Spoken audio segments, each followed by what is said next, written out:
اہل حدیث کا کام ہے جھوٹ بولنا. سبحانک اللہم پر بھی دلیل موجود ہے. ایک دوسری بات یہ ہے کہ جو تکبیر کے بعد قرات سے پہلے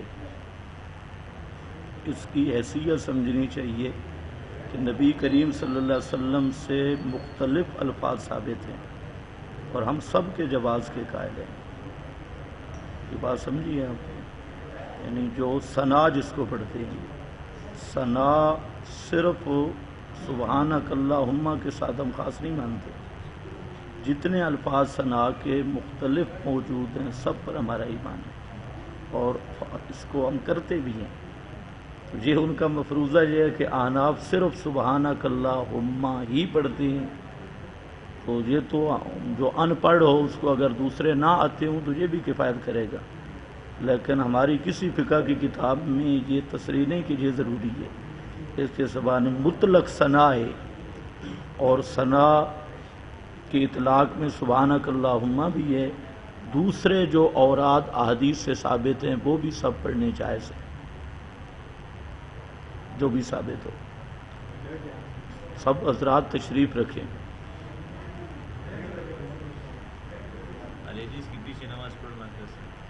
اہل حدیث میں دو طبقے ہیں. ایک اہل حدیث کا وہ طبقہ ہے جو قرآن پر روایات کو ترجیح دیتا ہے. ایک مسئلہ قرآن کریم میں ہے، وہ اگر آیت پیش کریں تو وہ بھاگے گا روایات کی طرف. تو اسی طرح تقلید کو مطلقاً شرک کہتا ہے. یہ بالکل ان کے پیچھے نماز نہیں ہوتی. اور دوسرا طبقہ ہے اہل حدیث کا جو صرف مسائل میں غلو کرتے ہیں. تقلید کو شرک نہیں کہتے اور قرآن پاک کی آیات کے مقابلہ میں روایات کو ترجیح نہیں دیتے، لیکن سنی سنائی پر خلف امام کے پیچھے قرات نہ ہو تو نماز ہی باطل ہے، رفع یدین کے بغیر نماز ہی باطل ہے. تو یہ غلو فی المسائل اس کا درجہ بدعت کا ہے. ایک نفس مسئلہ ہے، ایک ان کا جو غلو ہے. اس غلو کی وجہ سے اگر کوئی دوسری خرابی نہیں تو ان مسائل کی حیثیت صرف اتنی ہے فسق کی حد تک. یعنی وہ بھی ان کا نفس مسائل پر فسق کا کوئی حکم نہیں. ان کا یہ حکم لگانا کہ رفع دین کے بغیر نماز ہی نہیں، خلف الامام کے بغیر نماز ہی نہیں، یہ غلو ہے. اس وجہ سے نماز مکروہ تحریمی ہوگی. مکروہ ہے، مکروہ تحریمی.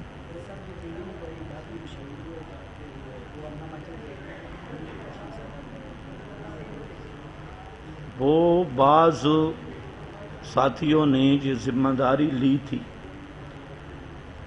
جہاں پر آئے تو میں نے انہیں موضوعات بھی لکھ دیے کہ 5-6 موضوع جس پہ حنیف قریشی چاہے گفتگو کرے. لیکن اس کے بعد کسی ذمہ دار آدمی نے اب تک رابطہ نہیں کیا، اور جو مولوی صاحب چیلنج کرنے والا تھا وہ بھی اب روپوش ہو گیا ہے. تو عام میں اگر کوئی حنیف قریشی کو تیار کرے تو ہم آج بھی تیار ہیں. آپ کوشش کر لیں. جی نہیں، وہ آئے تھے، ساتھی آئے تھے، اور جس مولوی نے ان کو کہا تھا کہ میں مناظرہ کرواؤں گا یا جس مولوی کا چیلنج تھا، تو ہم نے کہا کہ وہ اپنا چیلنج تحریر کر دے صرف. باقی ہم نے موضوعات بھی اپنا ساری وہ تحریر دی. لیکن بعد میں وہ ساتھی آئے، اس نے کہا کہ وہ مولوی چیلنج تحریراً نہیں دیتا. میں نے کہا وہ تقریراً دیتا ہے تو تحریراً کیوں نہیں دیتا؟ تو اگر وہ چیلنج دے تحریراً تو ہمیں قبول ہے. آج بھی اگر اس محلے کا بھی کوئی بیٹھا ہو تو اچھی طرح سن لے. حنیف قریشی جہاں چاہے باقاعدہ ذمہ دار آدمی ذمہ داری قبول کریں، ہم اللہ کے فضل سے ہر وقت تیار ہیں گفتگو کے لیے.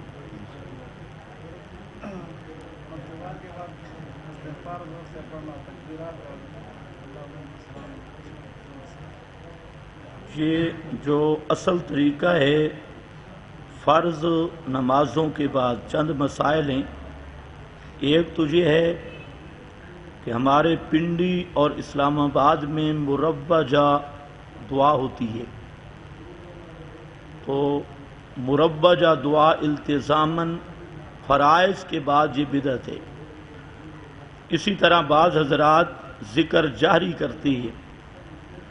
ظاہری ذکر جہری جو ہے فرائض کے بعد بالالتزام، اور بعض علاقوں میں جیسے اس کا رواج ہو گیا یہ بھی بدعت ہے. نبی کریم صلی اللہ علیہ وسلم سے جو چیز ثابت ہے وہ بعض اذکار ہیں جن میں اللہم انت السلام ومنک السلام تبارک یا ذی الجلال والاکرام. کبھی آپ فرماتے استغفر اللہ استغفر اللہ استغفر اللہ، اور آپ نے اونچا پڑھا ہے تعلیم کے لیے، تو تعلیماً اونچا پڑھے، یا کبھی کبھار استغفر اللہ یا اللہم انت السلام کی آواز بلند ہو بھی جائے تو اس حد تک جائز ہے کہ صحابہ نے نبی کریم علیہ السلام سے سن کر یاد کیا، اگرچہ آپ کا مقصد تعلیم ہی تھا. تو اس کو بھی رواج بنا لینا جہراً، کہ مقتدی اور امام سارے جہراً ایک روٹین کے ساتھ اللہم انت السلام منک السلام یا استغفر اللہ کی پوری جہر کے ساتھ ٹریننگ شروع کر دیں، تو یہ ٹریننگ یہ شریعت سے ثابت نہیں ہوگی.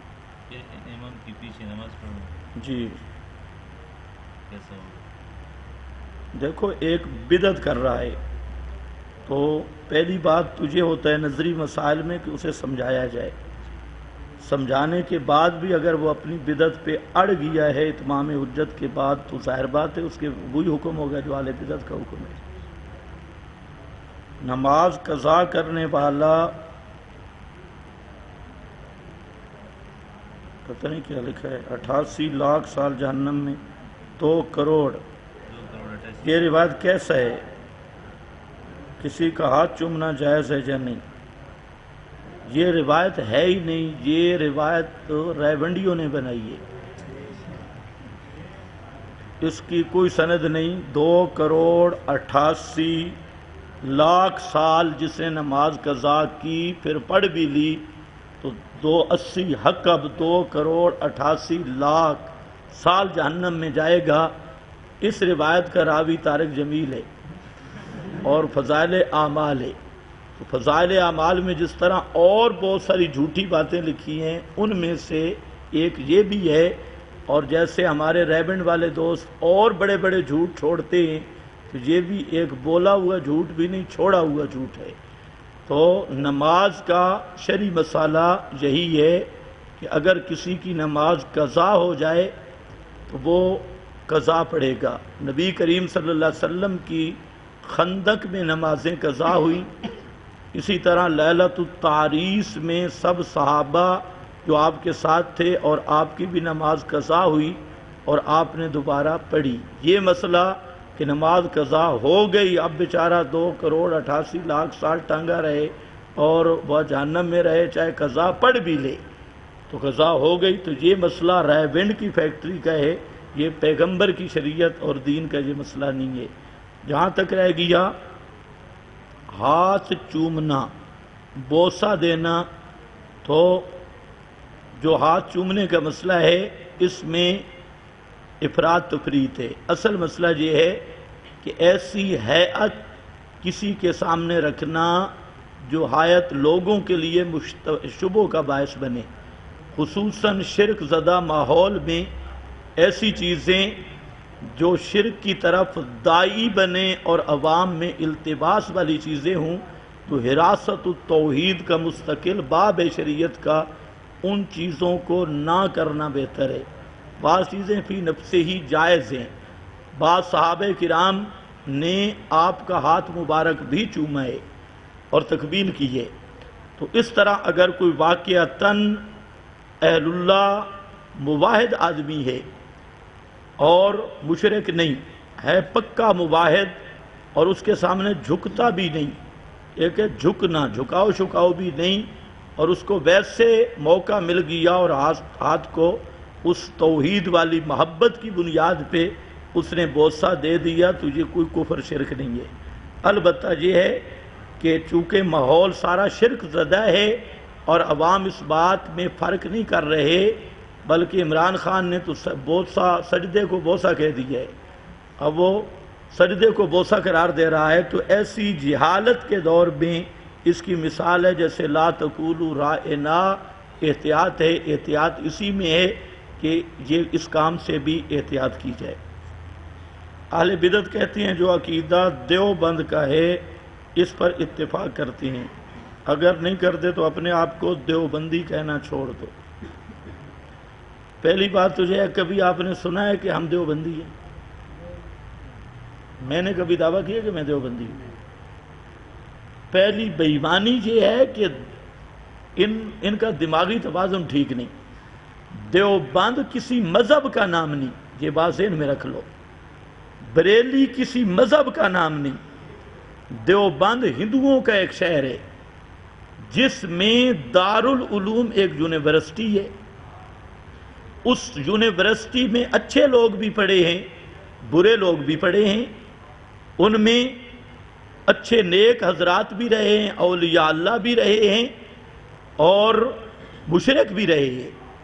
یہ پیر سیال ادھر سے پڑا ہوا تھا، یہ جو گولڑے والا بڑا شیطان تھا یہ بھی وہاں رہا، اور اسی طرح اور بڑے بڑے مشرک حضرات، محمود پپلانوی وقت کا ابو جہل تھا اور دیوبند کا فاضل تھا، اور یہ جو اسماعیل شیعہ گزرا ہے جو مناظرے کرتا تھا یہ دیوبند کا فاضل تھا، اور دورہ حدیث اس نے دیوبند سے کیا۔ تو دارالعلوم دیوبند ایک یونیورسٹی ہے، یہ کسی مذہب کا نام نہیں ہے۔ تو سب سے پہلے لوگوں کو یہ دھوکہ دیا کہ دیوبند کسی مذہب کا نام ہے۔ دیوبند کسی مذہب کا نام نہیں ہے، دیوبند ہندوؤں کے شہر کا نام ہے ہندوستان میں، اور اس میں ایک مدرسہ یونیورسٹی ہے جس میں اچھے لوگ بھی رہے ہیں، برے لوگ بھی رہے ہیں ایک۔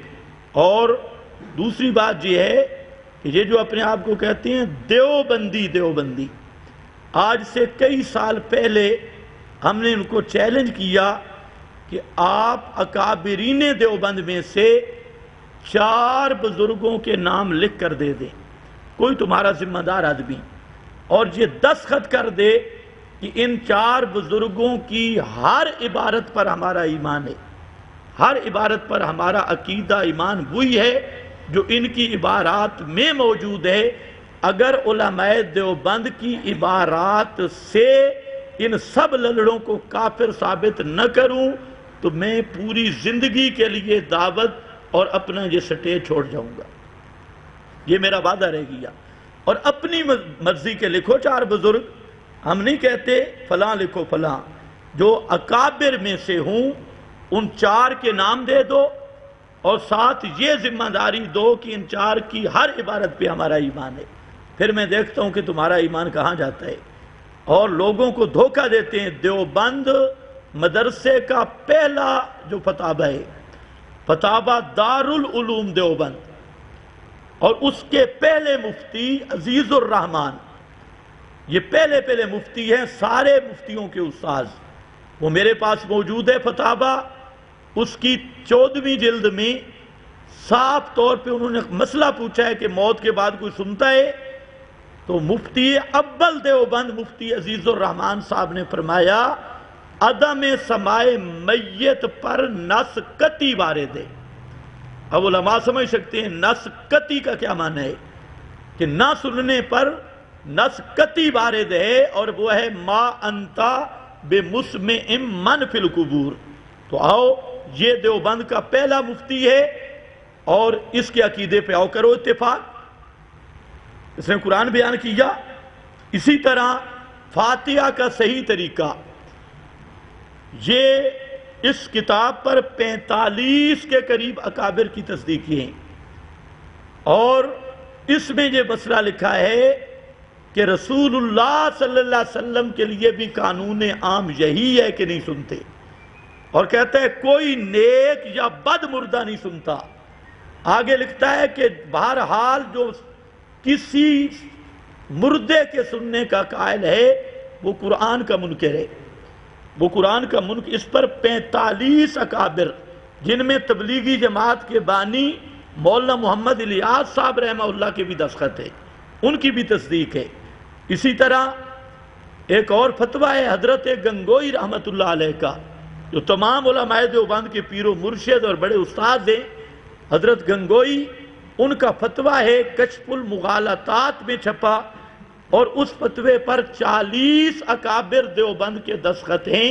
یہ سب کتابیں میرے پاس موجود ہیں، اس پہ موجود، اور اس میں بھی مولانا الیاس صاحب، شیخ الہند صاحب، اس وقت کے لکھنؤ کے علماء، دہلی کے علماء، سہارنپور کے علماء، دیوبند کے علماء، حتیٰ کہ بریلی کے علماء جو صحیح العقیدہ بریلی شہر میں رہتے تھے، ان کی بھی تصدیق یہ ہیں کہ قرآن اور امام ابو حنیفہ، ان سب کا یہی نظریہ اور تصریح ہے کہ مرنے کے بعد کوئی بھی نہیں سنتا۔ تو پتہ نہیں یہ کس دیوبندی کو مانتے ہیں، یہ نرا فراڈ کرتے ہیں، نام دیوبند کا لیتے ہیں، دیوبند دیوبند دیوبند دیوبند، لیکن مانتے دیوبندیوں کی بات بھی نہیں۔ تو ان کو کہو 4 وہ بزرگ دو جن پر تمہارا کامل اعتماد ہے، اور 7 ذمہ دار آدمی، یہ چھوٹے چھوٹے رینٹ والے خطیب نہیں، ان کا کوئی ذمہ دار آدمی ہو۔ مولوی منیر منور جو ہمارا مد مقابل ہے، اس کو چاہیے وہ آئے، یا گمن تو اب تقریباً فوت ہو چکا ہے، اب وہ تو پیر بن گئی ہے، تو اس کا تو اب نام لینا بھی مناسب نہیں، وہ تو میدان سے بھی گیا۔ تو یہ منیر منور یا مولانا سرفراز خان یا مولانا عبدالستار توسوی کا کوئی بیٹا جو ہمارے مد مقابل ہیں، یا ہمارے بزرگوں کے، ان کے بزرگ مد مقابل رہے، ان کا کوئی ذمہ دار آدمی 4 بزرگوں کے نام تحریر کسی ذمہ دار آدمی کے حوالے کرے کہ ان 4 اکابر دیوبند کی ہر عبارت پر ہمارا ایمان ہے اور ہم اس کو حق سمجھتے ہیں اور اس پر ایمان رکھتے ہیں۔ پھر دیکھو اگر میں انہی اکابرین کی عبارت سے تمہیں کافر ثابت نہ کروں تو انشاءاللہ پوری زندگی کے لیے سٹیج پہ آنا میں چھوڑ دوں گا، یہ تم سے وعدہ ہو گیا۔ ایسے دھوکے باز ہیں، اپنوں کو بھی دھوکہ، دوسروں کو بھی دھوکہ۔ ہم یہ کہتے ہیں کہ جو قرآن کا مسئلہ ہے، اکابر دیوبند قرآن کے منکر نہیں تھے، اور یہ ایک ایک کو پکڑ کے لاتے کہتے نہیں فلانا بھی منکر تھا، فلانا بھی منکر تھا، فلانا بھی منکر تھا، اور جن بزرگوں کی عبارتیں پیش کرتی ہیں قرآن کے خلاف، انہی کی عبارتیں قرآن کے موافق بھی موجود ہیں۔ اب خلاف والی لے آنا اور موافق والی چھوڑنا، اس سے بڑی مذہبی دہشت گردی، بلکہ آج کل کی اصطلاح میں اس سے بڑی دھاندلی کیا ہوگی؟ یہ مذہب میں دھاندلی کر رہی ہے۔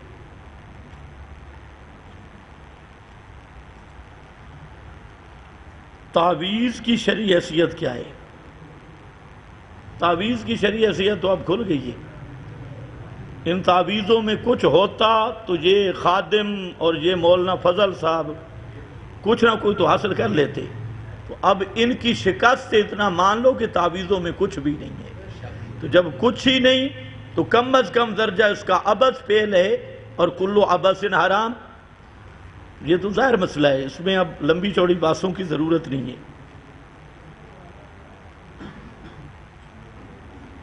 وآخر دعوانا ان الحمدللہ